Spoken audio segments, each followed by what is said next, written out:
उसने पूछा कि मुझे कहाँ जाना है। मैंने जवाबन कहा कि मैं यूं ही सैर के लिए निकला था। वो जल्दी से बोली, फिर मेरे साथ घर चलो, मैं तुम्हें अपना एल्बम दिखाऊंगी, कॉफी बनाकर पिलाऊंगी। मैं उस वक्त किसी गुमनाम मकाम पर कुछ देर छुपकर वक्त गुजारना चाहता था, इसलिए हामी भर ली। वो बड़ी खुश हुई और उसने एक चौक में गाड़ी अपने मकान की तरफ मोड़ दी। मैंने आईने में देखा, हमारे पीछे कोई गाड़ी में ही थी। ताक़ुब करने वाला गालिबन वहीं रह गया था। मालिनी अय्यर की छोटी सी कोठी चारों तरफ से नारियल और केले के दरख्तों में घिरी हुई थी। गोल पत्थरों की एक छोटी सी रविश जमीन से 3 फुट बुलंद कोठी के बरामदे तक जाती थी। वो मुझे ड्राइंग रूम में ले गई। उसकी सजावट बेहद सादा थी। एक तरफ कोने में तानपुरा रखा हुआ था। ताक में विष्णु भगवान की मूर्ति के सामने दिया रोशन था। ये लोग वैष्णु होते हैं। उसने डेक का बटन दबा दिया। स्पीकरों में से धीमी मगर गूंजदार आवाज में सितार की धुन उभरने लगी। मैंने उसे पूछा, क्या वो इस घर में अकेली रहती है? वो मुस्कुराकर बोली, नहीं, मैं अपने डैडी के साथ रहती हूँ। मेरी मम्मी का इंतकाल हो चुका है। मैंने पूछा, वो बच्चा किसका था जिसको प्राम में बिठाकर तुम उस रोज बाग की सैर करवा रही थी? उसने कुछ शर्माते हुए कहा, वो मेरी बड़ी दीदी का बच्चा था।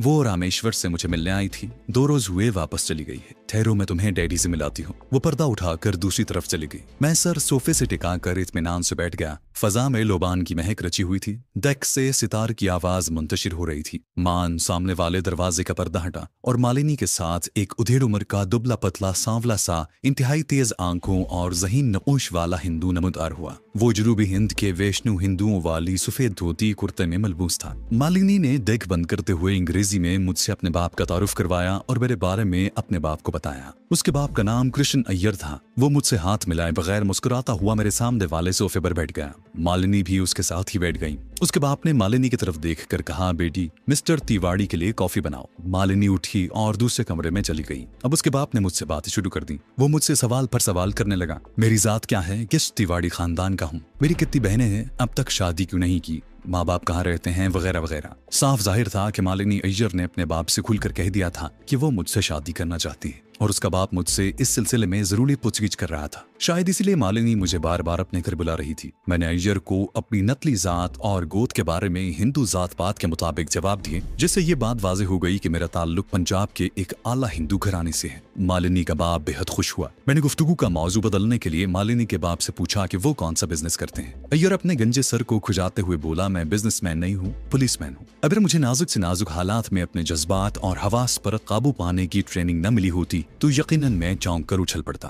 मगर मैं अपनी जगह पर जमकर बैठा रहा और चेहरे की मसनूई मुस्कुराहट भी कायम रही। मालिनी का बाप मिस्टर अय्यर पुलिस में एसपी था और अभी सर्विस में ही था। मालिनी आ गई। उसके पीछे एक मद्रासी नौकर था जिसने कॉफी की ट्रे उठा रखी थी। मालिनी की साड़ी से अब एक नए परफ्यूम की महक उठ रही थी। नौकर कॉफी रख कर चला गया तो मालिनी कॉफी बनाने लगी। मैं अब वहां से भागने की फिक्र में था। अगरचे मालिनी का पुरकशिश चेहरा और जादूगर खुशबू मुझे जकड़े हुए थी, लेकिन मेरा एक पुलिस ऑफिसर के सामने बैठे रहना खतरनाक साबित हो सकता था। लेकिन कॉफी की एक प्याली पिए बगैर वहां से जाना गैर शाइस्ता बात थी। मालिनी ने कॉफी की प्याली मेरी तरफ बढ़ाई। उसकी शरबती आंखों में दिलावेज मुस्कुराहट थी। मैंने भी मुस्कुराकर उसका शुक्रिया अदा किया और कॉफी पीने लगा। उसका डैडी अपनी कलाई पर बंधी हुई घड़ी देखकर बोला, बेटी, खबरों का वक्त हो गया है, जरा टीवी खोल देना। मालिनी ने टीवी ऑन कर दिया। उसके डैडी ने मेरी तरफ माजरत आमेज नजरों से देखकर कहा, सॉरी मिस्टर तिवाड़ी, एक पुलिस ऑफिसर के नाते मुझे अपने फराइज से हर वक्त चौकस रहना पड़ता है। दरअसल 2 रोज पहले पंजाब से आए हुए हमारी सेंट्रल इंटेलिजेंस डिपार्टमेंट के एक सीनियर ऑफिसर का खून हो गया था। तुमने अखबार में पढ़ा होगा। वो हमारी दरखास्त पर तिरुचिरापल्ली में एक खास मुहिम पर आया था।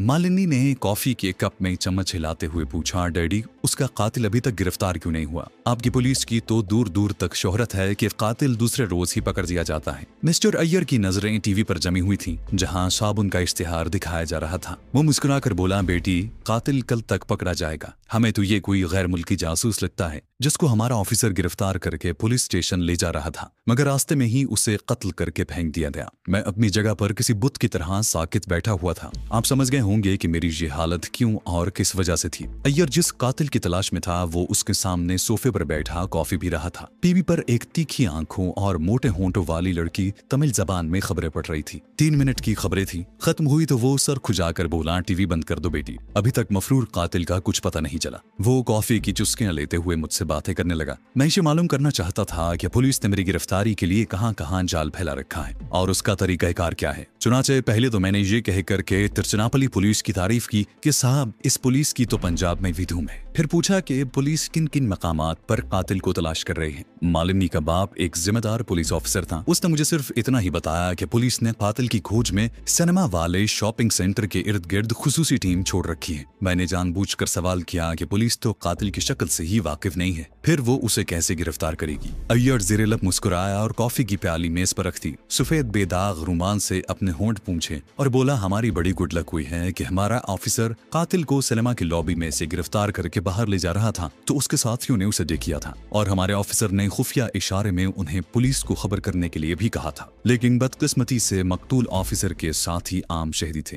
वो बर वक्त पुलिस को फोन न कर सके, वरना कातिल उसी सड़क पर गिरफ्तार हो जाता जहां उसने हमारे ऑफिसर को गोली मारी थी। मालिनी भी इस केस में दिलचस्पी ले रही थी। अब मैं बात का मौजू बदलने की कोशिश करता तो मालिनी कोई न कोई सवाल कर देती। कमबख्त को शायद जासूसी नॉवल पढ़ने का बहुत शौक था। उसने अपने डैडी से पूछा, डैडी आम की पुलिस ने ये कैसे नतीजा निकाला कि कातिल गैर मुल्की जासूस है? वो बोली, हमें यकीन है बेटी कि कातिल एक पाकिस्तानी जासूस है। अगरचे मकतूल ऑफिसर इस मिशन पर तिरुचिरापल्ली नहीं आया था, लेकिन उसकी तजुर्बाकार नजरों ने सिनेमा में उस जासूस को पहचान लिया और फिर उसे पिस्तौल दिखाकर अपने आगे लगा लिया। लेकिन वो जासूस कोई जबरदस्त कमांडो है जो हमारे दलेर और तजुर्बाकार सीक्रेट ऑफिसर को कत्ल करके फरार हो गया। बहरहाल कल या ज्यादा से ज्यादा परसों तक हम उसे पकड़ लेंगे। तिरुचिरापल्ली से बाहर जाने वाले तमाम रास्तों पर पुलिस के दस्ते तैनात हैं। कातिल का हुलिया उन्हें बता दिया गया है, वो हमसे बचकर नहीं निकल सकता। हुलिये के लफ्ज पर तो जैसे एक पल के लिए मेरी धड़कन ही बंद हो गई। अगर उस शख्स को मेरा हुलिया मालूम था तो उसे मुझ पर शक क्यों नहीं हो रहा था? क्या इसकी वजह यह थी कि ड्राइंग रूम में बंधम रोशनी थी,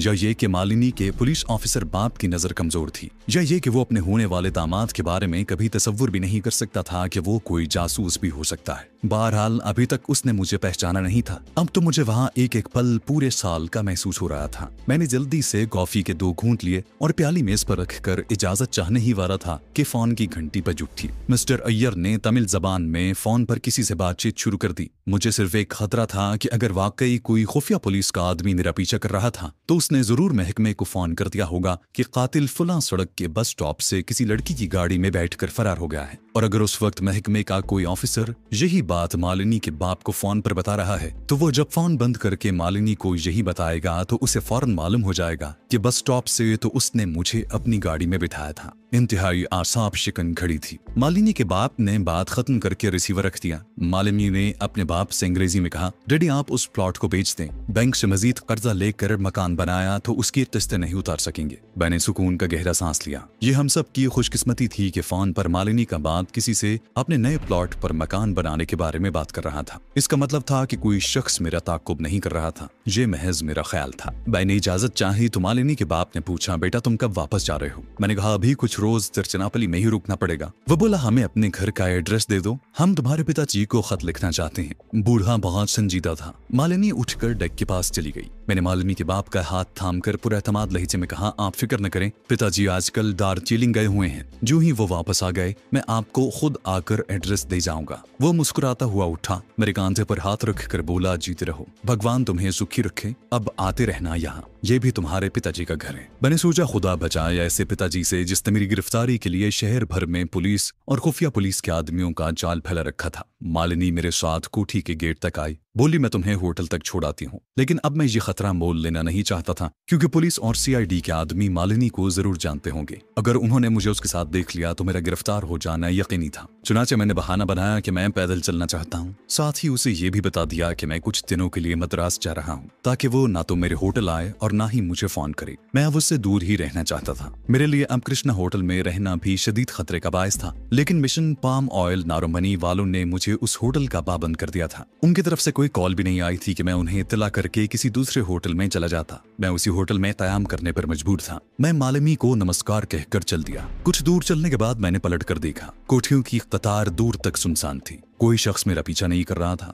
ये वीरान सी सड़क थी। कुछ फासले से ढलानी छतों वाली कोठियां बनी थी। उनमें रोशनियां हो रही थी। कोई कोठी ऐसी नहीं थी जिसके अहाते में नारियल के दरख्त न झूम रहे हों। जहां से गुजरकर मैं बड़ी सड़क पर आया तो वहां खासी चहल पहल थी। दोनों जानिब इमारतों में दुकानें और स्टोर खुले थे। साड़ी पोश हिंदू औरतें तिलक लगाए घूम फिर रही थी। मुझे मालिनी के माथे पर लगा हुआ सुर्ख तिलक याद आ गया। ये तिलक उसकी सांवली पेशानी पर रात के वक्त शोले की साकित लौ की तरह लग रहा था। ये वैष्णु तिलक था। जुनूबी पूर्वी हिंद की वैष्णु हिंदू औरतें गोल बिंदिया नहीं बल्कि शोले की तर्ज का सुर्ख तिलक लगाती हैं। जो होटल तनिबा रहा था, मेरी बेचैनी बढ़ती जा रही थी। मेरी रफ्तार भी आहिस्ता हो गई थी। होटल से कोई 50 कदम के फासले पर एक बस स्टॉप था। मैं उसकी ओट में हो गया। होटल के बाहर खामोशी थी। किसी वक्त कोई गाड़ी आकर दम भर को रुकती और सवारी उतार कर वापस चली जाती। 2-4 साड़ी पोश तमिल औरतें अपने बच्चों के साथ होटल की तरफ जाती हुई वहां से गुजरी तो मैं उनके साथ हो लिया। मैंने उनके और अपने दरमियान इतना फासला रखा कि वो समझे कि मैं उनके साथ नहीं हूँ और दूर से देखने वाला ये समझे कि मैं उनके साथ हूँ।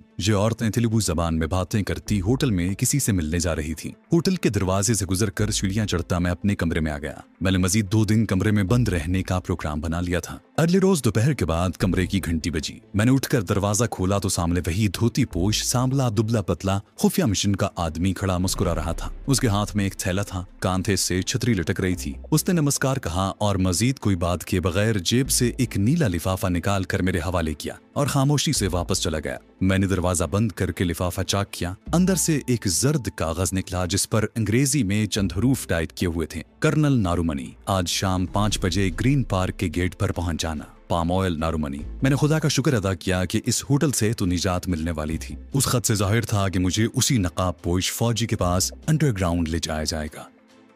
कर्नल नारुमनी, आज शाम 5 बजे ग्रीन पार्क के गेट पर पहुंच जाना। पाम ऑयल नारुमनी। मैंने खुदा का शुक्र अदा किया कि इस होटल से तो निजात मिलने वाली थी। इस खत से जाहिर था कि मुझे उसी नकाब पोश फौजी के पास अंडरग्राउंड ले जाया जाएगा। ठीक 5 बजे मैं टैक्सी लेकर ग्रीन पार्क के गेट पर पहुंच गया। गेट से कुछ दूर स्याह रंग की एक फौजी जीप खड़ी थी। मुझे गेट पर खड़े देखकर जीप रेंगती हुई मेरे पास आकर रुक गई। उसको वही सांवला धोती पोश आदमी चला रहा था। मैं जीप में बैठ गया। जीप थोड़ी देर बाद पूरी रफ्तार से शहर की कुशादा सड़कों पर उड़ी जा रही थी। आखिर जीप उस मकाम पर पहुंच गई जहां पाम के दरख्तों के दरमियान एक छोटी सी सड़क निकलती थी। पहले की तरह जहां मेरी आंखों पर पट्टी बांधी गई। कुछ दूर जाकर जीप ने चंद चक्कर लगाए, फिर एक तरफ रवाना हो गई। जीप एक जेर जमीन सुरंग में दाखिल होती महसूस हुई। जीप रुक गई तो मेरी आंखों से पट्टी उतारकर स्याह नकाब पहना दिया गया। अब हम पैदल ही नीम रोशन अंडरग्राउंड राहदारी में चल रहे थे। हम एक कमरे में दाखिल हो गए। मेरा गाइड मुझे छोड़कर चला गया। ये वही छोटा सा कमरा था जिसके वस्ट में एक बेजवी मेज बिछी हुई थी। 2 कुर्सी आमने सामने रखी थी। मैं कुर्सी पर बैठा ही था कि दरवाजा खुला और वही भारी भरकम फौजी वर्दी वाला आदमी अंदर आ गया। उसका चेहरा उसी तरह निकाब में ढका हुआ था। मैं एहतरामन खड़ा हुआ। उसने हाथ के इशारे से मुझे बैठने को कहा। उसके हाथ में एक स्याह ब्रीफकेस था। कुर्सी पर बैठते ही उसने ब्रीफकेस से एक चपटा सा चोबी बक्स निकाला, उसे मेज पर रखा और तेज चमकीली नजरें मेरे चेहरे पर काटते हुए आहिस्ता से अंग्रेजी जबान में बोला, कर्नल नारुमनी, हमारा मिशन चूंकि बहुत इमरजेंसी का है, इसलिए हमने लेबोरेटरी में दिन रात काम करके V2 की इतनी गोलियां तैयार करवा ली हैं जो पाकिस्तान में तुम्हारे इस मिशन के लिए नागुजीर हैं। उसने बक्स का ढकना उठाया, उसमें से माचिस जितनी बड़ी एक डिबिया निकाली। इसमें 5 V2 गोलियां हैं। ये गोलियां तुम्हें जिन लीडरों को खिलानी होंगी उनके नाम नोट कर लो। उसने मुझे पाकिस्तान की कुछ अहम सियासी शख्सियतों के नाम बताए जो मैंने नोट कर लिए थे। फिर V2 गोलियों वाली डिबिया मेरे हवाले कर दी। इन गोलियों का कोई रंग और जायका नहीं है, तुम आसानी से किसी भी मशरूब में घोलकर इन्हें पिला सकते हो। कोड बुक और खास किस्म का ट्रांसमीटर तुम्हें दिल्ली में हमारा आदमी देगा। मैं तुम्हें अब एक बेहद अहम हथियार दे रहा हूँ जो न सिर्फ मुश्किल वक्त में तुम्हारी हिफाजत करेगा बल्कि दुश्मन को इस तरीके से हलाक करेगा कि दुनिया का बड़े से बड़ा डॉक्टर भी लाश का पोस्टमार्टम करके ये मालूम नहीं कर सकेगा कि इस शख्स को जहर दिया गया है। उसने नीले रंग के कागज में लिपटा हुआ सिगरेट के साइज का एक सिगार निकाल कर दिया और बोला, बज़ाहिर ये एक मामूली सिगार है मगर इसका पिछला निस्फ हिस्सा साइनाइड से भरा हुआ है। ये दुनिया का सबसे मोहलक जहर है। इस सिगार के वस्त में एक पिन पॉइंट है। बवक्त जरूरत तुम इस सिगार को मुंह में दबाकर चाहे सुलगाओ चाहे हाथ में रहने दो, लेकिन इसका रुख दुश्मन की किसी भी हिस्से की तरफ कर दो और फिर वस्त में थोड़ा सा बटन दबाओ। सिगार से एक नजर न आने वाली फुआर निकलकर दुश्मन के जिस्म से टकराएगी। उसके जिस्म पर फालिज गिरेगा और वो वहीं मर जाएगा। इसमें जो सियाल भरा हुआ है वो 100 आदमियों को मारने के लिए काफी है। इसके बाद तुम्हें दूसरा सिगार दे दिया जाएगा। मैंने वो सिगार भी V2 काया पलट गोलियों की चिपटी डिबिया के साथ ही जेब में रख लिया। मैंने उसे पूछा कि मुझे कब दिल्ली रवाना होना है ताकि मुझे वहां से पाकिस्तान स्मगल किया जा सके। वो बोला, जो आदमी तुम्हें दिल्ली हेडक्वार्टर तक पहुंचाने का चार्ज लेगा वो काठमांडू से 10 रोज पहले तिरुचिरापल्ली पहुंचेगा। मैंने कहा कि मुझे कृष्णा होटल तब्दील करने की इजाजत दी जाए क्योंकि उस होटल के बिस्तरों और सोफों में खटमल बहुत है। लेकिन उसने ब्रीफकेस बंद करते हुए जज्बात से आरी लहजे में कहा, तुम्हें होटल बदलने की इजाजत नहीं है, बस मजीद 10 रोज गुजारा करो। ये कहकर वो कमरे से चला गया। उसके जाते ही धोती पोश मद्रासी एजेंट अंदर आया। आया और मुझे इशारे से अपने साथ चलने के लिए कहा। उसने मुझे एहतियाती तदाबीर इख्तियार करने के बाद वापस पहुंचा दिया। कृष्णा होटल की मुसीबत वैसी की वैसी ही मेरे सर पर खड़ी थी। मजबूर था, क्या कर सकता था। मैंने उसी होटल का रुख किया। एक दिन और एक रात मैं होटल ही में पड़ा रहा। दोपहर के खाने के बाद बूंदाबांदी शुरू हो गई। ठंडी हवाओं में नारियल के दरख्त झूम